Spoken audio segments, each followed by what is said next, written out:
ऐसे बाबा जी ने पूरी मानव सभ्यता को, पूरे मानव समाज को, उन्होंने एक अच्छे समाज के निर्माण के लिए शाकाहार सदाचार का अभियान चलाया। 10 जुलाई 1952 से निरंतर लगातार परम संत बाबा जगरूप महाराज ने 2012 तक 18 मई 2012 तक शाकाहार सदाचार का अभियान बड़े बड़े डाकुओं को बदल डाला। महात्मा बुद्ध ने एक अंकुर माल डाकू को बदला था, इतिहास में आज उनका दर्ज है। सब ऋषियों ने रत्नाकर जैसे डाकू जो वाल्मीकि जी महाराज थे उनको बदला गया, आज उनका इतिहास गवाह है। ऐसे परम संत बाबा जगरूप जी महाराज इस कलयुग में बड़े बड़े डाकुओं को बदला, साधना से तपस्या करा करके उनसे भजन की माला पकड़ाए, उनके हाथ से बंदूक, तीर, तलवार, तमंचे उठा करके भजन की माला पकड़ाते। देखो, आप धर्म ग्रंथों में पढ़ते होंगे, बड़े भाग्य मानुष तन पावा सो दुर्लभ सुख जन गावा। देखो, ये मनुष्य शरीर किराए का मकान है, बड़े ही सौभाग्य से यह मनुष्य शरीर मिला है और मनुष्य शरीर मुक्ति का घाट है।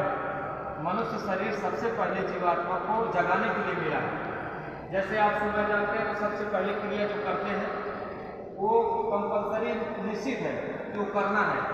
ऐसे ही मनुष्य शरीर पाने का जो परम उद्देश्य था वह जीवात्मा को जगाने का उद्देश्य था, लेकिन हम लोग उससे जो है वादा खिलाफी कर रहे हैं। यही जीवात्मा माँ के पेट में जब बदल थी तो हम आप लोगों ने माँ के पेट में वादा किया है कि जब हम जन्म लेंगे, धरती पर जाएंगे तो पहले भगवान का भजन करेंगे, जीवात्मा को अपनी जीवात्मा को जगाएंगे, जीवात्मा की शक्ति को जगाएंगे। जैसे एक विद्यार्थी है, जब तक विद्यालय नहीं जाएगा तो उसकी जो विद्या की ताकत है वो सोई हुई रहेगी, नहीं जगेगी नहीं। जब विद्यालय में विद्यार्थी जाएगा, मास्टर टीचर उसको पढ़ाएंगे तो उसकी विद्या की ताकत खुलेगी, उसका बौद्धिक विकास होगा, वैचारिक विकास होगा, हर तरह से उसका विकास होगा।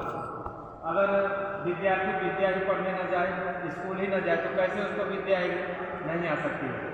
ऐसे ही हम आप लोगों ने माँ के पेट में जीवात्मा जब हमारी माँ के पेट में जब गर्भावस्था में रहती है तो भगवान से प्रार्थना करती है कि अब प्रभु कृपा करो, ये भांति सब भजन करब दिन राति। ये कोई कपोल बात नहीं है, गोस्वामी जी महाराज को आप बखूबी जानते हैं, जिन्होंने रामचरितमानस लिखा है, जानते हैं कि नहीं जानते हैं। उसका पाठ भी लोग कराते हैं, 24 घंटे का पाठ लोग कराते हैं, नहीं कराते, रामचरितमानस का पाठ कराते हैं, बढ़िया संगीत से कराते हैं, हर तरह से अपने अपने तौर तरीके से। यानी कहने का मतलब आप लोग गोस्वामी जी महाराज को मानते हैं, उनकी शिक्षाओं को मानते हैं, तो पूर्ण रूप से उनकी शिक्षा को मानना चाहिए।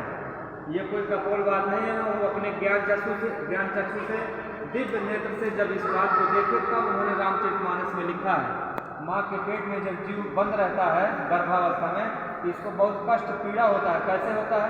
माँ के पेट में जठराग्नि रहती है, चारों तरफ से वो गर्म तरल पदार्थ बहता रहता है। जीव भट्टी की तरह, जैसे ईंटा भट्टा होता है, ईंटा पकता रहता है, ऐसे जीव 5-6 महीने पकता है माँ के पेट में, उसको बड़ा कष्ट होता है। तो परमात्मा से वो बात करता है। अब आप लोग सोचेंगे पढ़े लिखे नौजवान आज के जो बहुत तार्किक होते हैं, तुरंत सोच उठते हैं कैसे वो परमात्मा से बात करेंगे जब माँ के पेट में बंद है। मैं अगर कहूँ कि इस बोतल से 10 किलोमीटर दूर कोई इस बोतल से बात कर रहा है तो आप विश्वास नहीं करेंगे। ऐसे माँ के पेट में जीवात्मा जो बंद है वो परमात्मा से कैसे बात करती है? ऐसे बात करती है जैसे आपका मोबाइल है और आपके सगा संबंधी आपके यहाँ से 50 किलोमीटर दूर रहता है, तो आपको जब भी याद आई कि चलो उनसे कुछ बात किया जाए, सुख किया जाए, तो मोबाइल से नंबर मिला करके आप बात करते हैं। ऐसे ही आप मोबाइल के नंबर को देखते हैं कि ये उड़ करके जा रहा है, ये हमारे सगे संबंधी का मोबाइल नंबर ऐसे उड़ करके जा रहा है, इस रास्ते से जा रहा है, ऐसे उड़ के जा रहा है, कभी आप देखते तो नहीं।